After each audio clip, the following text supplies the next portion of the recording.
Parmi mes réalisateurs préférés, il y a bien entendu David Fincher. J'adore son travail. Gone Girl par exemple, ah quelle bombe. T'as jamais vu Gone Girl?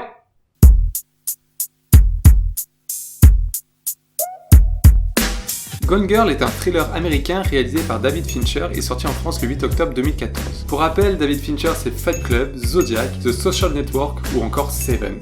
Seven qui est sûrement mon film préféré de Fincher. What's in the box? What's in the fucking box? T'as jamais vu Seven?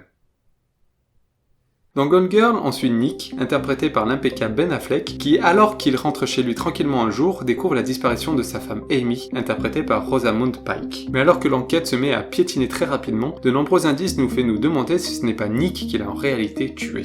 Sale ambiance pour Nick.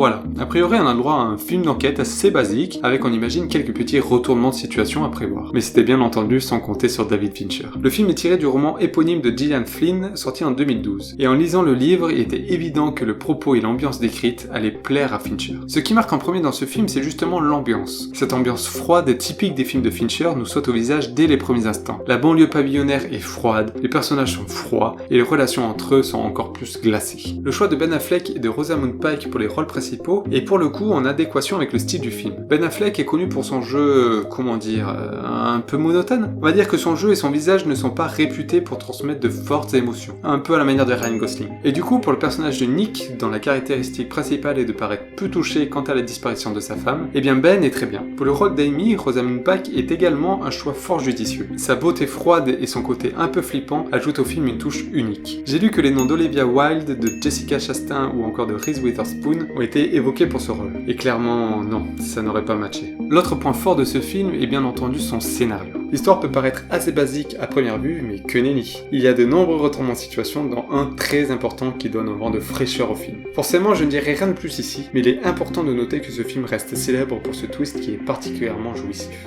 Le film vaut vraiment le coup d'être regardé juste pour ce retournement de situation. La réalisation de Fincher associée à ce scénario fait donc des merveilles. On se laisse emporter et personnellement je ne vois pas le temps passer malgré le rythme assez long du film. Mais qu'on soit clair, ce rythme n'est pas un défaut, au contraire. Il joue même un rôle important en permettant d'accentuer les révélations. Pour finir, il est bien sûr important de noter que tout est réfléchi au millimètre près dans ce film, que cela soit pour le découpage des plans ou pour les dialogues. C'est du Fincher quoi. Je me souviens qu'à la sortie du film, je suis allé le voir sans trop d'attente particulière. Malgré mon admiration pour Fincher, je n'étais pas hypé, comme on dit, par Gone Girl. Il faut dire que je n'avais vu aucune image avant d'aller le voir. Je me disais qu'au pire, je kifferais de voir le travail du maestro Fincher sur un grand écran, donc ça ne pouvait pas être du temps perdu. Eh bien, je suis ressorti de la salle en me disant que c'était peut-être mon David Fincher préféré. C'est l'un des meilleurs thrillers de ces 20 dernières années, donc je te le conseille, c'est une œuvre incroyable. Ok, merci. Oui bon, il n'y a pas de lama comme dans Cusco, mais c'est un très bon film, regarde-le hein.